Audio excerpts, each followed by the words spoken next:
Hey there, welcome to Stir Devotion's Month O' Marriage. We're talking about the most difficult and rewarding relationship that we will have in our lifetimes, and that is the marital one. It can be so wonderful and it can be so horrible at times. So, we wanted to move beyond the hearts and flowers of Valentine's Day and really get to the heart of the matter. When the Bible says the marriage relationship is a type of the relationship that Jesus has for the church, this is a whole nother level that we're talking about. And so we should have plenty to say about the do's and don'ts for healthy marriages. But I do want to stop at the very beginning here and state clearly. These are basic biblical principles that you probably already know. It's also encouragement from the trenches, from other people in the trenches. We're all feeling our way through, right? Trying to have the best marriages possible.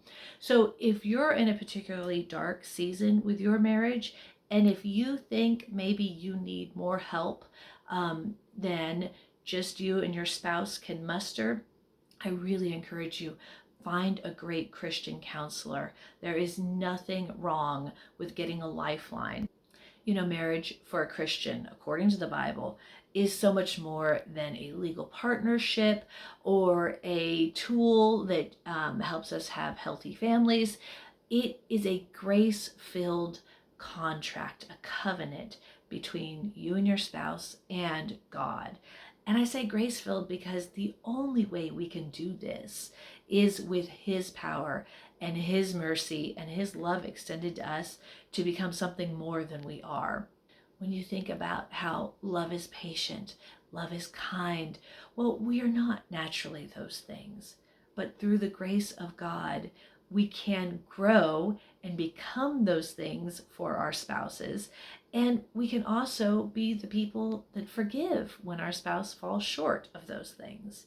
So the best description I read, and it was years ago, and I don't remember the source, but the best description I read about marriage was that the goal of marriage is to someday stand before the throne of God. And you've been changed, and your spouse has been changed. And you're able to look over at your spouse and see all the bits of good that were the God intended purpose for him or for her that were there all along. And now they've been made whole because they've been changed. And you see them in the fullness of what God intended them to be. And yet you recognize that parts of that were there all along. And they see that in you too. And I just thought, man, I want to be exhibiting those God-given parts of me that He intends to grow through marriage, through parenting, through the trials and tribulations of this lifetime, whatever season of life that you're in.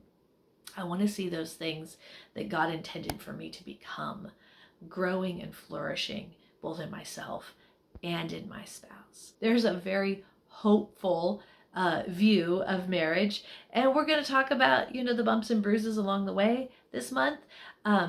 We hope that you enjoy our study guide, which is designed to be done together if you're able to, or to be done individually. That's fine too.